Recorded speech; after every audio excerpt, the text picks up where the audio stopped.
Oke, Assalamualaikum warahmatullahi wabarakatuh. Perkenalkan, nama saya Ahmad Husain Mulyawardanur Hakim dengan NIM 1202184133 dari SIPA 201 akan menjelaskan tentang salah satu materi dari rekayasa perangkat lunak, yaitu Scrum.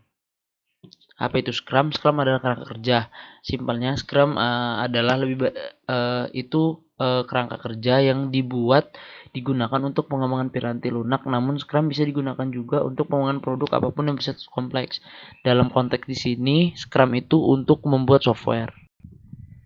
Terus manfaat Scrum yang pertama itu membantu perusahaan dalam menghemat waktu dan uang, mudah dikontrol, yang mana meningkatkan pekerjaan dapat terjadi setiap periode waktu yang ditentukan.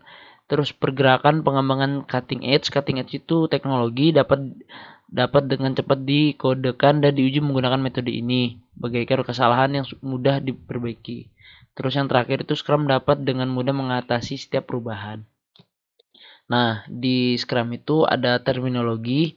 Yang pertama itu produk backlog. Produk backlog ini kasarnya kayak antrian fleksibel pekerjaan-pekerjaan yang masuk gitu. Terus yang diminta oleh pihak bisnis untuk dikerjakan pihak eksekutor di masa depan. Nah, jadi kayak pekerjaan berikutnya lah, backlog itu jadi satu-satu dikerjain, itu namanya backlog, produk backlog. Selanjutnya ada iterasi. Proses iterasi ini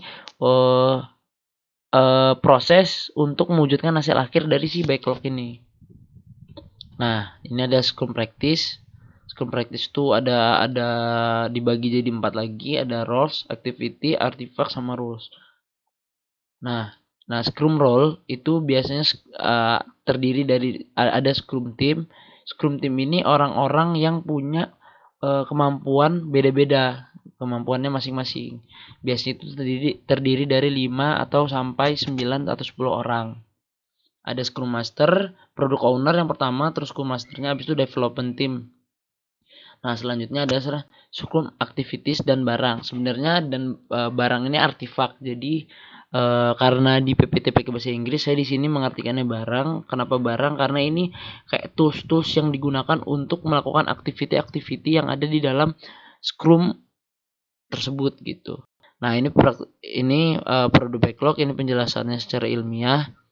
Selanjutnya ini biasanya orang tuh nyebut time box ya. Cuma ini batasan waktu. Simpelnya batasan waktu ini kayak kita mengerjakan sebuah project tapi di waktu kayak bulan pertama kita harus kelar berapa gitu. Nah, simpelnya pengembangan produk yang siap digunakan oleh pengguna atau dimasukkan ke lingkungan produksi dalam konteks pengembangan piranti lunak yang berdurasi lebih dari 30 hari. Jadi kita ngebuat software itu harus ada progres sebelum 30 hari. Pokoknya harus ada jalannya gitu, dan setiap progres itu ada batasan-batasannya. Itu namanya sprint ya, sprint.